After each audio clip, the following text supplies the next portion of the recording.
Good evening mga kalahi, Luzon, Visayas, Mindanao. Good evening Pilipinas. Si Kalahing Saban. Dito tayo sa punto komentaryo mga kalahi, no. Ngayon mga kalahi, ngayon, no.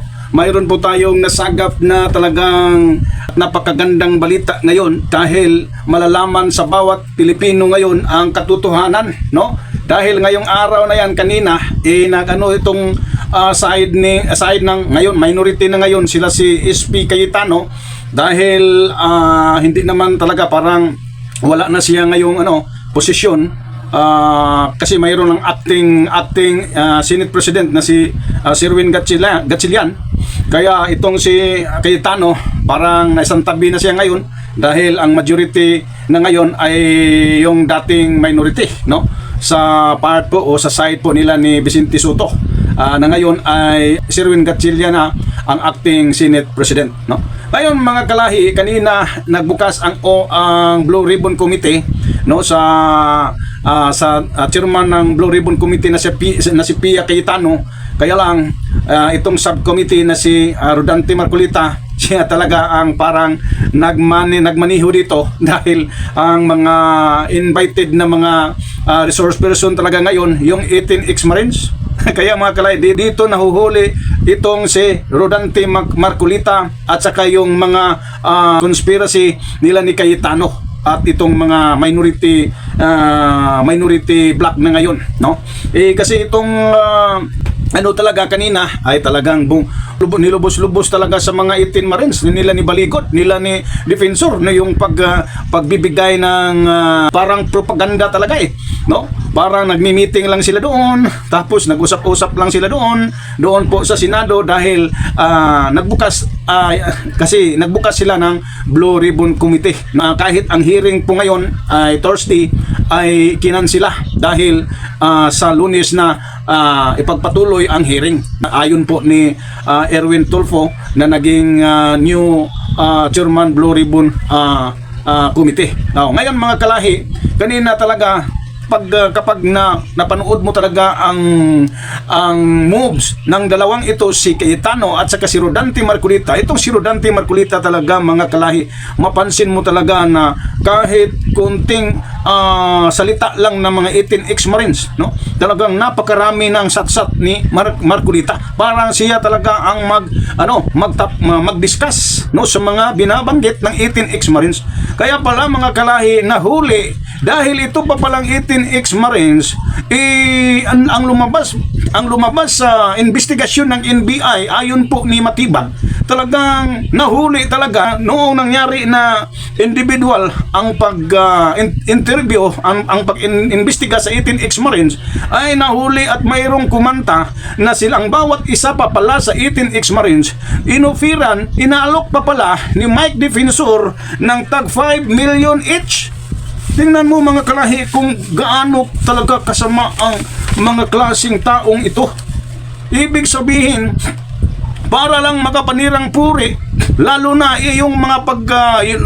yung paninira nila ay patungo na sa eksekutibo. Kaya mga kalahi, nahuli na ito pa palang 18 ex-Marines binayaran ng tag 5 million ni Defensor. Tapos ang pagbayad daw parang installment daw kasi kailangan parang kontrata, kasi yung 5 million kailangan na tapusin talagang trabaho nila, na talagang magsisinungaling, magbibigay ng mga statement pahayag against the government, against sa pagdanakaw daw ng presidente. Kaya lang mga kalahi, nahuli talaga itong mga taong mga mapanirang puri, mga taong masasama talaga ang balak, no. Si Defensor pa pala ang nagbayad. Kaya lang, hindi naman tayo maniniwala na si Defensor po'y may pira. Talagang sa likod dito ni Defensor, may malalaking financier talaga sa mga kagawaing ito, no? Talagang mayroon talagang nasa likod, malaking sindikato po ito. At sa palagay ko, ito po'y opinion ko lang, haka-haka ko lang ito, no? Alam naman natin na talagang ang China, no, galit na galit ni PBBM, no, dahil dito sa mga teritoryo na pinag-usapan na talagang ipinagtanggol ng Pangulo, no. Tapos talagang galit na galit itong mga Chinese or baka Chinese government, no, dahil lang sa teritoryo. Kaya gumagawa ng mga, sa akin lang, no, hindi din ito pagbibintang, naisip ko lang kasi yun ang nangyari. Yun naman talaga ang kaganapan na ang mga teritoryo natin ay parang kinamkam na ng China. Kaya lang ang naging presidente ngayon ay palaban. No, kaya galit na galit sila dahil itong mga nakaraan na administrasyon, itong si FPRRD ay sila po talaga ay mga kaanib ng China. No? Kaya nga tuwang-tuwa ang China sa pamuno ni FPRRD dahil hinayaan ang China na kumamkam sa atin pong mga teritoryo. Ngayon, ang si PBBM na naman ang presidente, tapos balaban, nakipaglaban, ipinagtanggol ang mga teritoryo, kaya galit na galit. Para sa akin, hindi po ito pagbibintang, kundi ito po'y lumalabas lang, opinion ko lang po ito, no? Dahil sa atin pong pagsisiyasat, no? Sa atin pong pagsusuri, no? Kaya, or saan ba galing ang pira ni Defensor? Kaya nga siya, mayroon siyang kaya nga siya nagninegosyo ng illegal, yung negosyo na, yung pagbibinta ng mga babae, yung bar yata yun na illegal, no? Yung hinuhuli ng NBI, yung bar niya na mayroon pang nagda-drugs doon, tapos mga Chinese pa ang mga customer ng mga babae. Kaya mga kalahi, ganito po mga kalahi, hindi kaya ang China nasa likod talaga nitong mga pagfinance sa mga aktibidades ng mga DDS o Duterte supporter tulad ni Defensor. Kumbaga, maisip natin na hindi ba gaya finance po ito ng China para sa mga Duterte at para ang mga Duterte ang magpatuloy, ang mga Duterte ang magiging mamuno ulit para walang problema sa China. Kasi pro-China naman talaga ang mga Duterte. Kaya lang itong si Defensor, baka naman siya ang naka-manage para lang siraan, gumagawa ng propaganda sa gobyerno. Panuorin natin mga kalahi itong interview ni Matibak, no? Dahil huling-huli talaga, kayo pa lang itong si Marcolita kanina, inimbestigan niya sa Blue Ribbon Committee ang 18 ex-marines, sila si Baligod, sila si Defensor. Kaya pala sa mga 18 ex-marines, si Marcolita talaga magaling ka talaga, Marcolita, gumagawa ng mga script, gumagawa ka ng mga hindi totoo. Hindi ka ba natatakot? Iglesia ni Kristo ka pa naman. Hindi ka natatakot sa Diyos, Marcolita? Ha? Hindi ka natatakot? Ano yung natutunan mo sa Biblia? Ano yan? Dekorasyon? Hindi ka natatakot? Ikaw ang nag-discuss. Linat kitang-kita yung moves mo, Marcolita. Panuorin natin itong interview ni Matibag, mga kalahi, at atin pong pakinggan, no? Ito. Muli naming binuksan yung pag-iimbestiga rito kasi merong isang individual na nagbigay ng statement noong April 28 sa May 6 na meron siyang aligasyon na yung isa doon sa 18 Marines, may relasyon sila. May relationship sila at napag-usapan nila. Alam niya yung nangyayari dito sa 18 Marines na to. At may allegation na may binayad at pinangalanan si dating Congressman Mike Defensor na siya yung nag-offer ng alaga ng 5 million para maging testigo nga lumabas mag-press conference. Kaya naman, kinuha na namin ng statement dito at pirmado, recorded yung statement nitong individual na ito nandito sa amin.